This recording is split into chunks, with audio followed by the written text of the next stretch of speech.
So in today's khutbah, inshallah, obviously everybody has the coronavirus on their minds and the kind of panic that many cities are experiencing. People are running into grocery stores and fighting each other over toilet paper and toothbrushes and all kinds of things. You know, hand sanitizer has become a rare commodity now.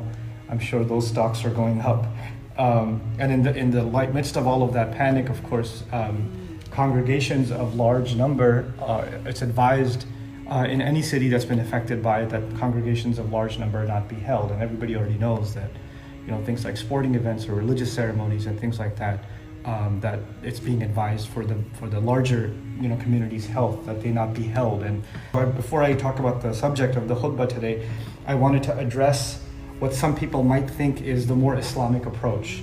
So somebody might come out and say, no, you have to fear only Allah subhanahu wa ta'ala and you should not be afraid, and this is a conspiracy of the kuffar, and you know, and this is all kinds of opinions are thrown out because the internet's a crazy place.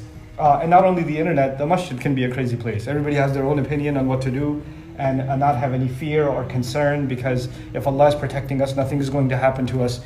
While all of that is true, when Allah protects us, nothing can happen to us. And Allah Azza wa Jal gave us these guarantees in the Quran. إِن يَنْصُرْكُمُ اللَّهُ فَلَا غَالِبَ لَكُمْ. If Allah were to aid you, then there's no one that can overpower you. There's absolutely no one or no thing that can ever overpower you.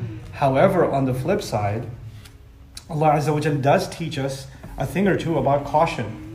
And He does teach us that we live in a world in which we have to use common sense. It's not like Rasulullah sallallahu alaihi wasallam, when he was making hijrah from Mecca to Medina, said, Allah will protect me. I'm going to walk right out the front door and walk right outside of Medina. There had to be a plan and a strategy, an escape, route, and secret passages, secret pathways and secret timings in order to escape the enemy's plan.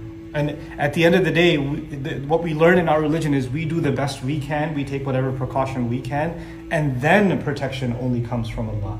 You don't get to drive into a red light speeding and then say Allah will protect me. No, you have to take your precautions, and yes, Allah will protect you. And if Allah decides some harm will come your way, it doesn't matter how many traffic signs you observe, if it was going to come your way, it was going to come your way. There's no way to avoid that.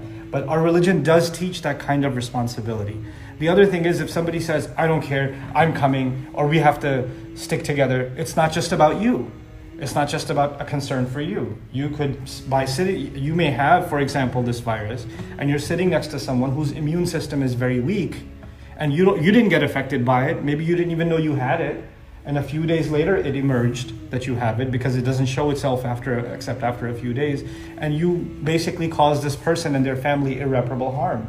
So it's not just even about ourselves. So this is a matter of larger responsibility, and that is something our religion does in fact teach.